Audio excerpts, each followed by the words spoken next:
ओम नारायणं नमस्कृत्यं नरं चैव नरोत्तमं देवीं सरस्वती व्यासं ततो जयमुदीरयेत्। मुखं करोति वाचालं पङ्गुं लङ्घयतः गिरिं यत्कृपातमहं वन्दे परमानन्दमाधव परमानन्दमाधव। वन्दे देव उमापति सुरगुरु वन्दे जगत्कारणं वन्दे पन्नगभूषणं मृगधरं वन्दे पशूनां पति वन्दे सूर्यशशाङ्कवह्निनयनं वन्दे मुकुन्द प्रियं वन्दे भक्तजनाश्रयं च वरदं वन्दे शिव शङ्करं वन्दे शिव शङ्करं। प्रभु मीशमनीशम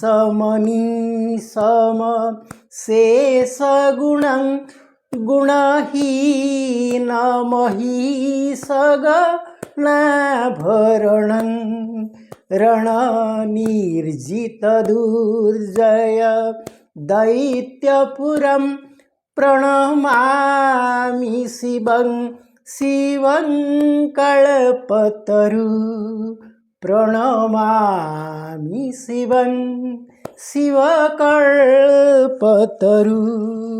प्रणमामि शिवं शिवं कल्पतरु। ओम नमः शिवाय गुरु गोविंदाय नमः। ओम नमो भगवते वासुदेवाय।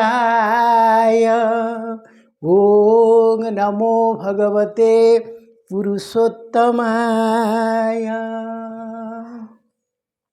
प्रिय सज्जन वृंद, आजिर এই भागवत पठन और प्रवचनर पावन परिसर को आपण मानक स्वागत। आमे माने ए पर्यंत परमशास्त्र भागवतर चतुर्थ स्कंधर द्वितीय अध्याय सारी सारे। आज आम तृतीय अध्याय आरंभ करिबा। तेबे आज आम भगवान शंकरंकर जो प्रार्थना गाइले तार कारण है जे आमे भगवान शंकरंकर कथा एवं पाठ करुचे। से केते शांत केते बैरागी एवं से जो तांको कहा जाए जोगी महाजोगी बोली से सही कथा एठी प्रमाण करचंती। आपण माने जानती जे भगवान शंकरंको गाली देइचन तांको ससुर दक्ष, पुनश्च भृगु मध्य तांको अभिशाप देउचंती। किंतु भगवान होचंदी शांत सदाशिव, से किछि क्रोध प्रकाश करिना। तेणु भागवत यही शिक्षा दियंती जे वैराग्य दरकार। आमर भागवत जो शब्द चारिटी भागवत, भारे हला भाव, गरे हला ज्ञान, बरे हला वैराग्य।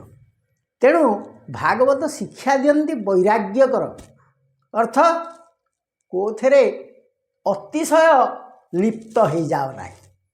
धन प्रति लोभ रखा आवश्यक नहीं। संपत्ति बा तुमर जो प्रतिपत्ति अच्छी प्रतिपत्ति की मध्य हाँ किए कौन कहीदेला चलई दियो। एते अतिशय व्यस्त विव्रत हबार किसी आवश्यकता नहीं। संपद प्रति अतिशय लोभ करवा दरकार नहीं। जेतिकी दरकार हेतिकी हो। तेणु यही कथा वैराग्य शिक्षा दी थाए। आ वैराग्य को जीए निजे निज जीवन रे ताकू चलई पारि न थाए, जी वैराग्य को साधन करि पारि न थाए, से दुख पाए ही दुख पाए। एवं वैराग्य को जदि आपण साधन करि पारिले ताहेले भगवान निकटतर हवा अति सहज। कारण तार गोटे उदाहरण देखंतु। रामायणर कथा को जीवा। रामायण रे ଯେତେବେଳେ ରାମଚନ୍ଦ୍ର ରାଜା ହେବେ ବୋଲି ସମଗ୍ର ପୁରୀ ଅଯୋଧ୍ୟା ପୁରୀ ଆନନ୍ଦରେ ବିହ୍ୱଳ ହୋଇଯାଇଛି।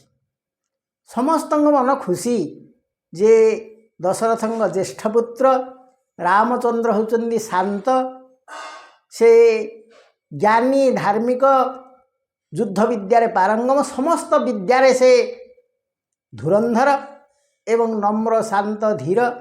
ତେଣୁ ସେ ଯଦି ରାଜା ହେବେ କି ଆନନ୍ଦର କଥା। ଅତି ସୁଶାସନ ମିଳିବ ଆମ ରାଜ୍ୟରେ।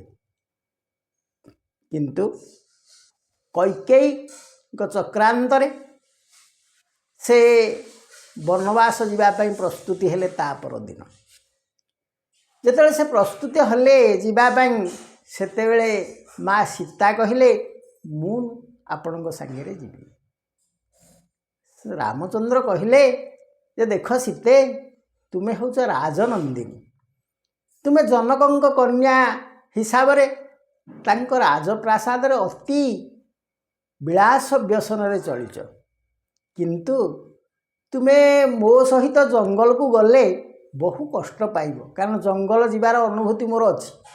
ବିଶ୍ୱାମିତ୍ର ଯେତେବେଳେ ଆମକୁ ନେଇ ଯାଇଥିଲେ ସାଙ୍ଗରେ, ସେତେବେଳେ ଆମେ ଜାଣିଛୁ ଜଙ୍ଗଲରେ କେତେ କଣ୍ଟା ଝଣ୍ଟା, ବିପଦ, ଅସୁର, ଭୟଙ୍କର ପଶୁ ଏବଂ ରାକ୍ଷସ ରାକ୍ଷସୀ ସବୁ ରହିଛନ୍ତି। ତୁମେ ସେଠି ଗଲେ ବହୁ କଷ୍ଟ ପାଇବ।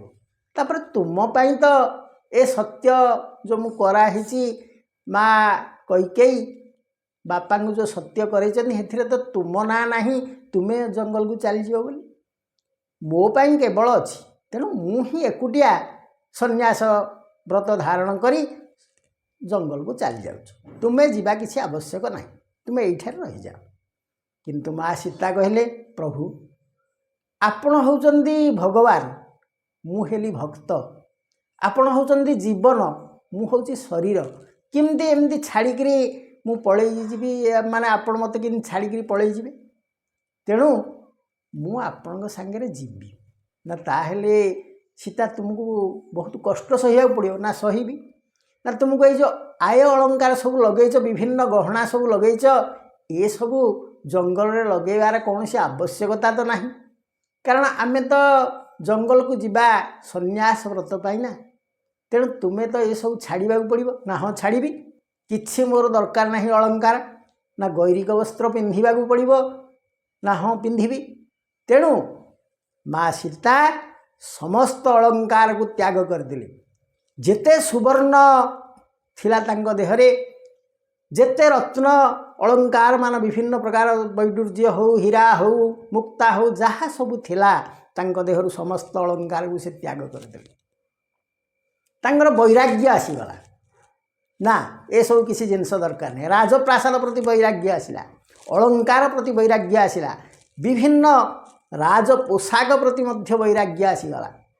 ଏବଂ ସେ ଭଗବାନଙ୍କୁ ପାଇବା ପାଇଁ ଏହିପରି ଭାବରେ ବୈରାଗ୍ୟ ବ୍ରତ ଅବଲମ୍ବନ କରିବାରୁ ଭଗବାନଙ୍କ ସାଥେ ସାଥେ ସେ ଜଙ୍ଗଲକୁ ଚାଲିଗଲେ।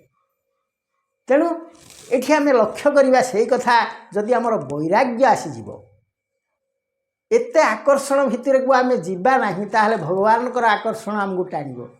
ସୀତା ଯେମିତି ତାଙ୍କର ଏଇସବୁ ବିଷୟ ବାସନାର ଯେଉଁ ଆକର୍ଷଣ, ଏଇ ଯେଉଁ ବାହ୍ୟ ଆକର୍ଷଣକୁ ସେ ତ୍ୟାଗ କରିଦେଲେ, ତାହେଲେ ରାମଙ୍କ ସାଙ୍ଗରେ ଚାଲିଲେ। ସ୍ୱୟଂ ଭଗବାନଙ୍କ ସହିତ ସେ ସହଗାମିନୀ ହେଲେ। କିନ୍ତୁ ଯେତେବେଳେ ସେ ମାୟା ମୃଗଟିକୁ ଦେଖିଦେଲେ, ସେତେବେଳେ ଭାବିଲେ କେଡ଼େ ସୁନ୍ଦର ସୁନାର ହରିଣୀଟି, ଏଡ଼େ ସୁନ୍ଦର ସୁନାର ହରିଣୀଟିଏ ଯଦି ମୁଁ ପାଖରେ ରଖିବି, ତାହେଲେ କେତେ ଆନନ୍ଦ ଲାଗିବ। ତାହେଲେ ଏଠି ତାଙ୍କର ବୈରାଗ୍ୟ ଭାବ କମିଗଲା।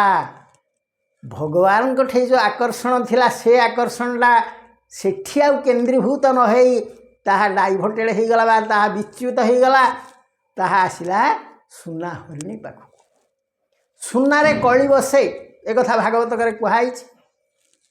କଳି ବସିବା ଜାଗା ଯେଉଁଗୁଡ଼ା ସବୁ ଅଛି, ତା ଭିତରେ ସୁନା ହେଉଛି ଗୋଟିଏ। ତେଣୁ ଏ ସ୍ୱର୍ଣ୍ଣ ହରିଣୀ ଯେଉଁ ପ୍ରବେଶ କଲା, ଇଏ ହେଉଛି ଗୋଟେ ଆକର୍ଷଣ, ଗୋଟେ ମାୟା, ଏବଂ ଏଇଟା ଗୋଟେ ବିଷୟ ଜଞ୍ଜାଳ। ଏଥିପ୍ରତି ମା ସୀତା आसक्त हो पड़े। तेणु भगवान आउ कौन तांकु धरा देबे कि जेतेले से कहिचंदी हे प्रभु मते ई सुनार हरिणटी आनी दियंतु। भगवान कहले ठीक अच्छे। हे सीता मने मने भगवान कहले हे सीता तुम्हें जहाँ को त्याग कर मो पाखक आसीथिल पुणी ता प्रति आसक्त हो गल। एते स्वर्ण आभूषण को तुम्हें त्याग करदेल अयोध्या राजपुरी की त्याग करदेल किंतु एठी पर्णकुटीर रे थाई मध्य तुमर से सुना प्रति आकर्षण आसीगला। तेणु जहाँ हवा कथा हम मु कौन करी। तेणु भगवान सीता को छाड़ी आगे चलले। कुआड़े गले हेम हरिणी धीरे धामन्ते सुंदर धरणी। हेम हरिणी धीरे धामन्ते सुंदर धरणी।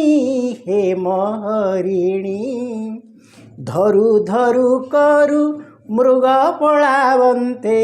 धरु धरु करू मृग पलावन्ते गोड़ाई छंतीर घुमणी। हेम हरिणी धीरे धामन्ते सुंदर धरणी। हेम हरिणी तेणु हेम हरिणी पछरे भगवान दौड़िले एवं सीता को त्याग कले। से तापरठू सीतारामंकर विच्छेद हो गला। तेणु प्रिय सज्जन वृंद एइथिपाई मनीष जेतेले मायारे वशीभूत हो जाए सेतेले भगवान ताकू त्याग कर दियंती। तेणु सीता को सेठे त्याग कर देई भगवान से हरिणी पछरे धाववान होइले। तेणु सीता तार दंड पाइले कष्ट पाइले सी जे कहीं मुझे पर से जिते अनुताप कले आउ तार किसी उपाय अच्छी बहु कष्ट पुणी तांकर लंकापुरी उद्धार है। एक कथा आपण मैंने जानी। तेणु वैराग्य विद्या निहाती भाव समस्त साधना करने उचित यही कथा भागवतकार कहती। एवं एठी आमे सीधा सड़क जानी पारले जे भगवान शंकर मध्य वैराग्य विद्या साधन करचंती। कारण दी जन लोक तांकु गाली देले अपमानित कले अभिशाप देले किंतु से किछि कहिले नाही। ताहेले ता परवर्ती पर्याय कौन है आम पाठ करिया। मैत्रेय वर्तमान विदुर कहते मैत्रेय उवाच शुण विदुर एक मने रुद्र जे गले कोपवने एमंते जामाता स्वशूर विवादे गला बहु काल दक्ष को अभिषेक करी ब्रह्मा बोइले हस्तधरी तुहु प्रजापति श्रेष्ठ अपरे सर्वे तो कनिष्ठ कमल जोनि जेते बेले दक्ष को शुभ लग्न बेले सकल मुनि मनुगणे स्थापिले प्रजापति पणे दक्ष को पूजी अभिषेके मान्य से कले एके एके तुम्भे सकल मध्येहु पालने अधिपति हेउ दक्ष को बोले वेदवर तू बाजपेय यज्ञ कर से दक्ष मने गर्व कला रोसे इंद्र को नबरिला से दक्ष मने गर्व कला रोसे रुद्र को नबरिला भृगुଙ୍କୁ କଲା ପୁରୋହିତ ସଙ୍ଗେ ଘେରିଣ ମୁନି ସନ୍ଥ ସେ ଯଜ୍ଞ ବୃହସ୍ପତି ନାମ ଶୁଣିଲା ଯଜ୍ଞଙ୍କ ଉତ୍ତମ ସେ ଯଜ୍ଞ ଆରମ୍ଭର କାଳେ ସକଳ ମୁନି ଏକ ମେଳେ ସେ ବ୍ରହ୍ମ ଋଷି ଦେବ ଋଷି ସର୍ବଦେବଙ୍କ ସଙ୍ଗେ ମିଶି ପିତୃଦେବତା ଋଷି ଜନେ पत्नी घेनी दिव्य जाने यज्ञे गमंती जुथे जुथे गीत सुवाद्य शून्य पथे आकाशे विमान गहळ चलंते शुभे मुख गोळ ताहेले दक्षଙ୍କୁ ब्रह्मा जेहेतु तांकर भल ज्ञान थिला दक्षଙ୍କର तांकु से कहले तुमे प्रजापति हेलो तुमे जेते सबु ऋषि अछंदी सेमानंक मध्य तुम श्रेष्ठ हेल एवं तुमको गोटे अभिषेक करा जिवो तांकर अभिषेक करागला एवं से कहिले हे दक्ष तुमर जेहेतु प्रजापति उपाधि तुमको दिगला तुम गोटे यज्ञ कर एवं से यज्ञ रे तुमे तुमर समस्त मित्र परिजन जोई समस्त को निमंत्रण कर तेणु से यज्ञटीए कले विभिन्न साधु सन्थ मानू डकैले देवता मानू डकैले एवं यज्ञ आरंभ कले तेणु जेहेतु जेते देवर्षि जेते ब्रह्मर्षि देवऋषि पितृ देवता समस्त को से डाकिले एवं सेमाने समस्ते निज निजर पत्नी सहित आसतु बोली तांको मध्य निमंत्रण कले तेणु आकाश जो सब विमान दक्ष घर आड़ को जावाई सब लगी सेतिकी बेले अति कोलाहल शुभुची कारण समस्त मन आनंद आम दक्षर यज्ञस्थल को जीवा सेठारे यज्ञ देखा भोजी भात हम ताकू खाइबा जमती आम साधारण भाव में कौन गोटे जगह बाहागर बा कौन गोटे फंक्शन अटेंड करने जाए गोटे खुशी मन में जाए तेणु कारण सेठी विभिन्न बंधुंकर समागम हम समस्त भितर आम कथा भाषा हवा परस्पर सुख दुखरे भागी हवा सेठी मध्य भोजन आयोजन होती विभिन्न सुस्वादु भोजन कथा भी सेठी गोटे आकर्षण थाए तेणु यहीपरि भाव में समस्ते मन खुशी जाई गोटे जोठी उत्सव होथुव से जगार जाई पहुँची जाती तेणु समस्त देवता माने जो दक्षर यज्ञस्थल को जीवाई अति आनंदर सहित कोलाहल करी आकाश मार्ग विमान रे सब जाऊथांती तेबे ए दृश्य को देखिले किए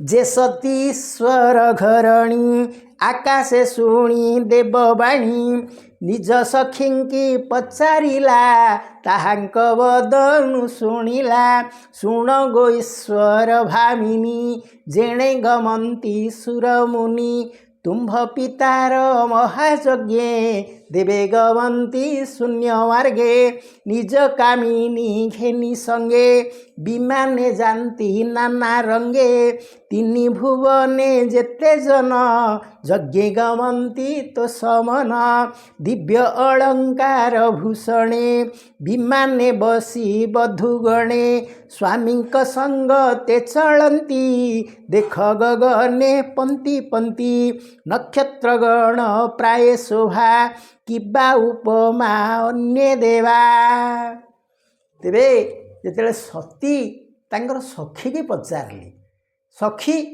ये सब कौन एम सब कुआड़े सब जाऊँगी ना तुमर बापा दक्ष गोटे यज्ञ आरंभ कर समस्त को निमंत्रण कर तेणु तांकर समस्त कन्या माने एवं जेते तांकर निमंत्रित अतिथि माने सबु स्वामी स्त्री है जोड़ी जोड़ी है सब जाऊँ तेणु से मन में भारी खुशी अच्छी एवं से माने आकाश रे हस हस बदन रे निज निज विमान रे सब जाऊँ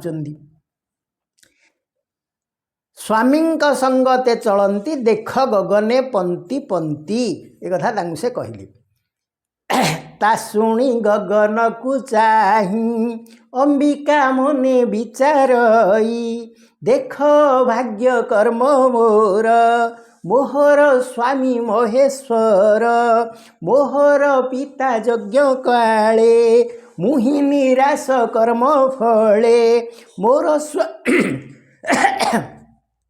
मोर स्वामी की नबरिला अवहेलेण मोते कला मोर पितार दया नाही केहे हासहु देह बही एमंत भाली देवी मने मिलिले स्वामी सन्निधाने हृदय शोक भर होई बोलंती रुद्र मुख चाही।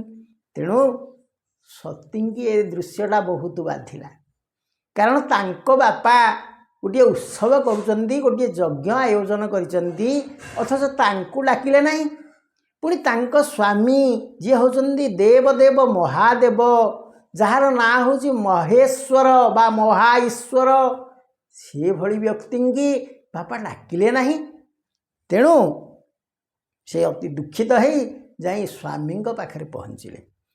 सती उवाच से तांको स्वामी के कहले बा भगवान शंकर को सती कहले कौन कहले भूनाथ शुण पशुपति तुम्भ स्वसुर मूढ़मती यज्ञ आरंभ पुण्य काले ता शुणी सर्वदेव चले मुनिये स्वपत्नी संगते शून्ये गमंती दिव्य रथे देख ए मुखरा बगोल पुरीछि गगन मंडल देख आनंदे देवगणे गमंती यज्ञर कारणे भूनाथ चाल आंभे जीवा पितार उत्सव देखिबा यज्ञ उत्सव पितापुरे मोर भगिनी सहोदरे जानती स्वामी घेनी संगे यज्ञ देखिबे मनरंगे मुएबे तुम्भ संगे जीवी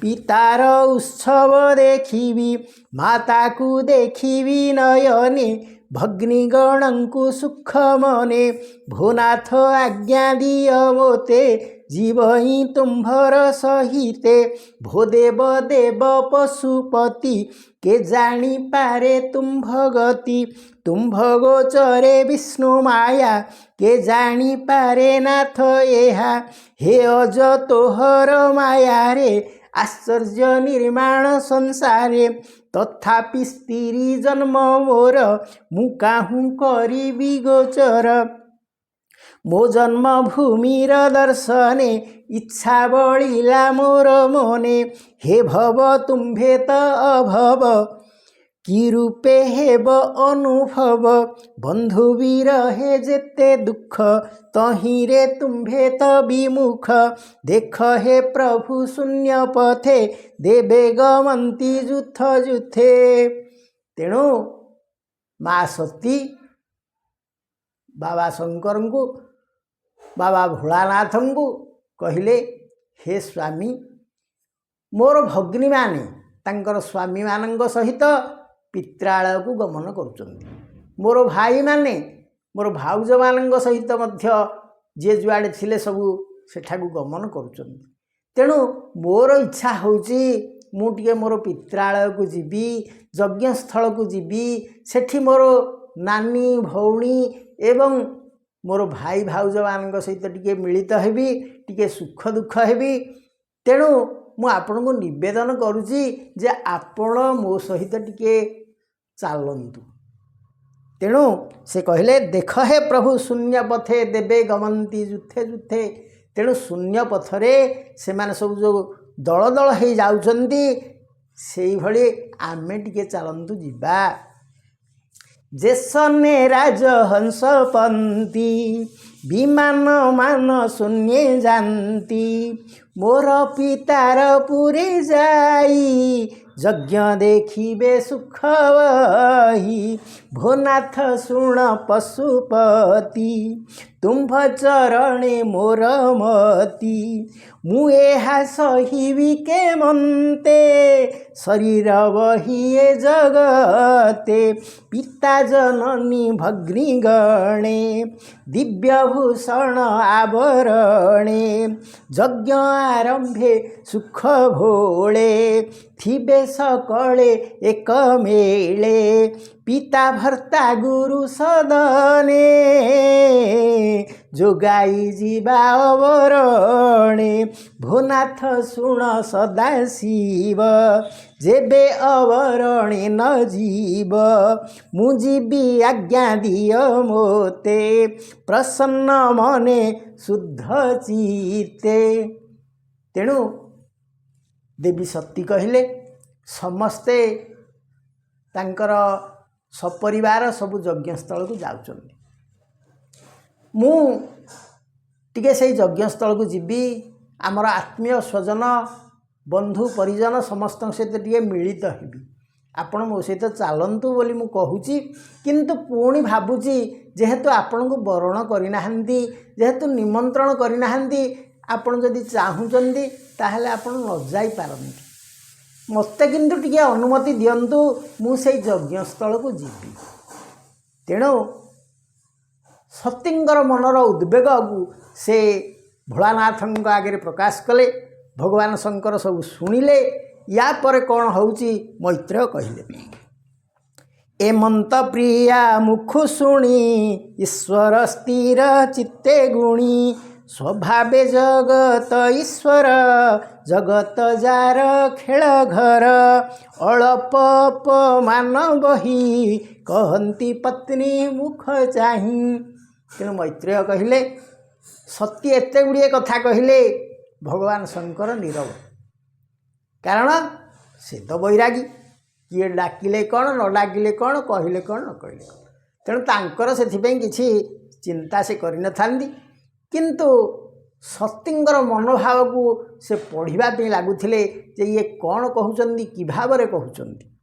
ତେଣୁ ଭଗବାନ କହିଲେ ଶୁଣ ସୁନ୍ଦରୀ କହୁ ତୋତେ ତୁ ଯେଣୁ ପଚାରିଲୁ ମୋତେ ସାଧୁ ବିଚାର ଏ ତୋହର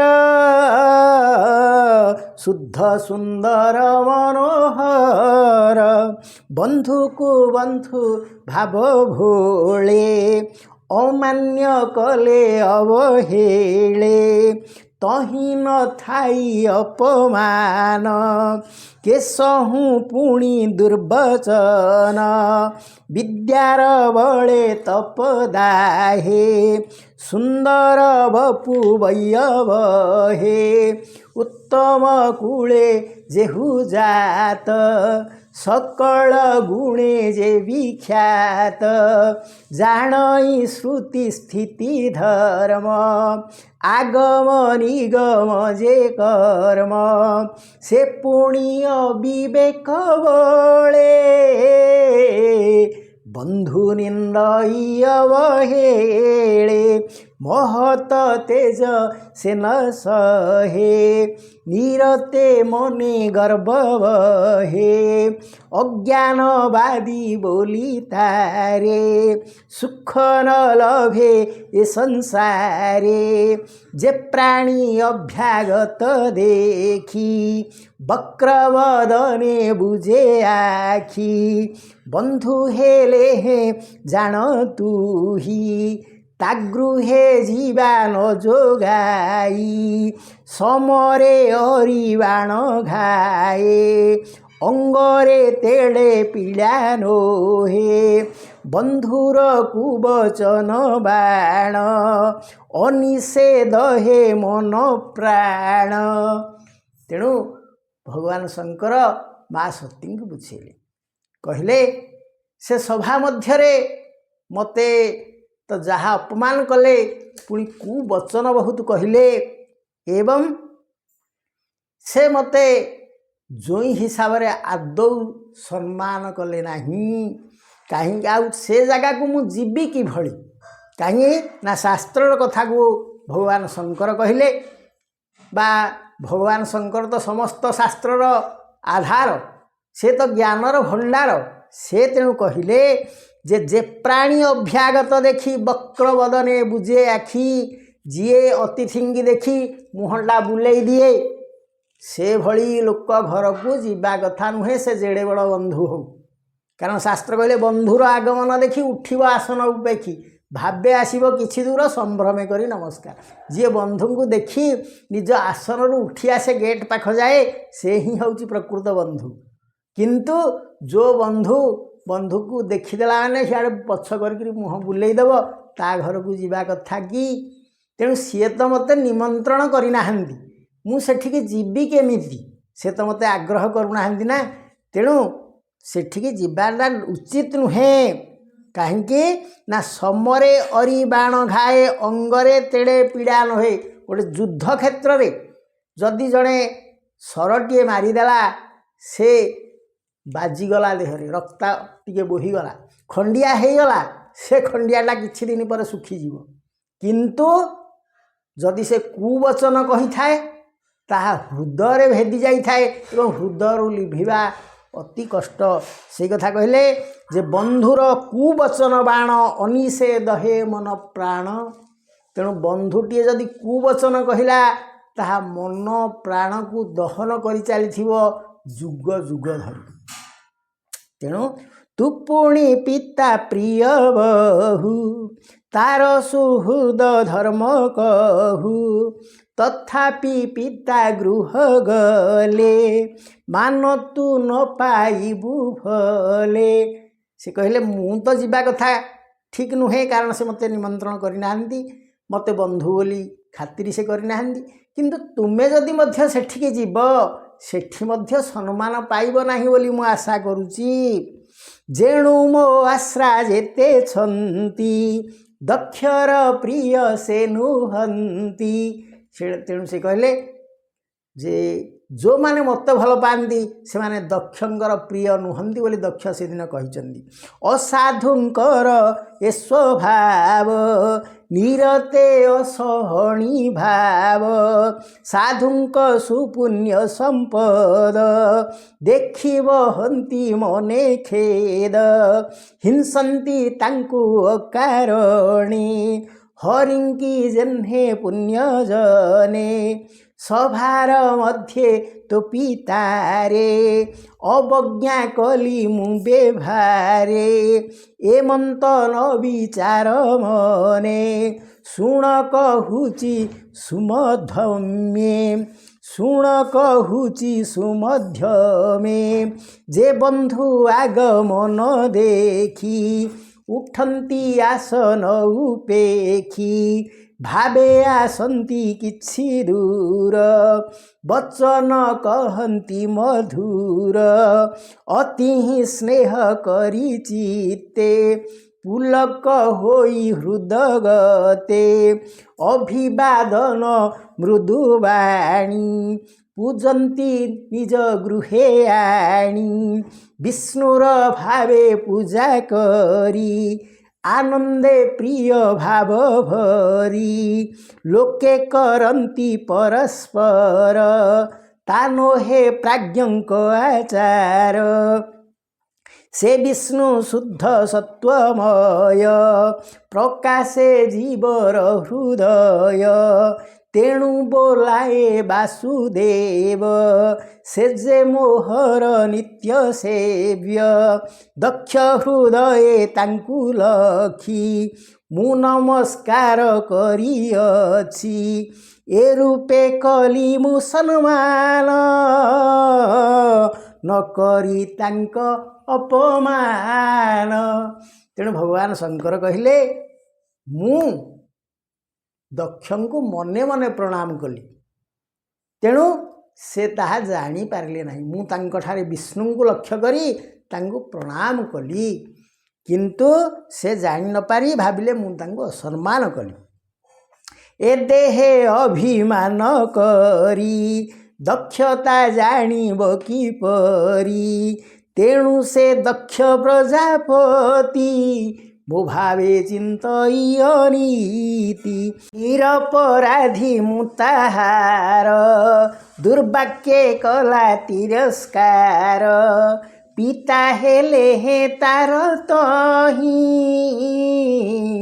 ଯିବା ତୋହର ନ ଯୋଗାଇ। ତେଣୁ ଭଗବାନ ଶଙ୍କର କହିଲେ, ହେ ସତୀ, ତୁମର ପିତା ମୋତେ ଭୁଲ ବୁଝିଛନ୍ତି।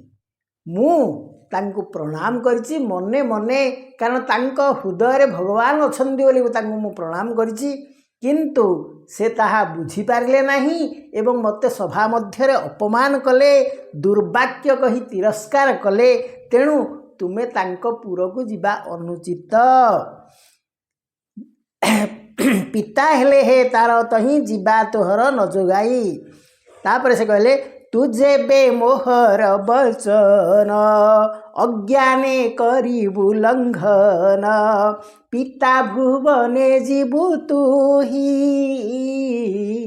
କେବେ ହେଁ ତୋର ଭଲ ନାହିଁ। ଉତ୍ତମ ଜନ ଜାଣ ଯେବେ ସ୍ୱଜାନୁ, ଉତ୍ତମ ଜନ ଜାଣ ଯେବେ ସ୍ୱଜନୁ ପରା ଭବ ଲଭେ, କେବେ ହେଁ ତାର ଭଲ ନାହିଁ। ଏମନ୍ତ ଦେବୀ ଆଗେ କହି। ତେଣୁ ଭଗବାନ ଶଙ୍କର କହିଲେ, ତୁମେ ଦକ୍ଷପୁରକୁ ଯାଅ ନାହିଁ, କାରଣ ମୁଁ ଜାଣୁଛି ସେ ଜଣେ ଅସମ୍ମାନ କରିଥିବା ବ୍ୟକ୍ତି।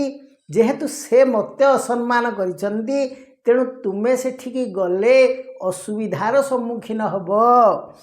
ଅଜ୍ଞାନେ କରିବୁ ଲଙ୍ଘନ, ଯଦି ମୋ କଥାକୁ ତୁମେ ଶୁଣିବ ନାହିଁ, ଯଦି ନିୟମ ଲଙ୍ଘନ କରି ପଳେଇ ଯିବ, ତାହେଲେ ପିତା ଭୁବନେ ଯିବୁ ତୁହିଁ କେବେ ହେଁ ତୋର ଭଲ ନାହିଁ। ଯଦି ମୋ କଥା ନ ମାନି ତୁମେ ପିତାଙ୍କ ଘରକୁ ଯିବ, ତାହେଲେ ବହୁତ ଅସୁବିଧା ହେବ। ତୁମେ ନିଶ୍ଚିତ ଭାବରେ କଷ୍ଟ ପାଇବ, ଦୁଃଖ ପାଇବ। ସେ କଥା ଭଗବାନ ଶଙ୍କର ମା ସତୀଙ୍କୁ କହିଲେ। ତାହେଲେ ପ୍ରିୟ ସଜ୍ଜନବୃନ୍ଦ, ଏଠି ଆମର ଚତୁର୍ଥ ସ୍କନ୍ଧର ତୃତୀୟ ଅଧ୍ୟାୟ ସରିବାକୁ ଯାଉଛି। ତେଣୁ କେବେ ହେଁ ତାର ଭଲ ନାହିଁ, ଏମନ୍ତ ଦେବୀ ଆଗେ କହି। ସ୍ଥିର ହୋଇଲେ ଉମାକାନ୍ତ, କହଇ ଦାସ ଜଗନ୍ନାଥ। ହରି ଓಂ।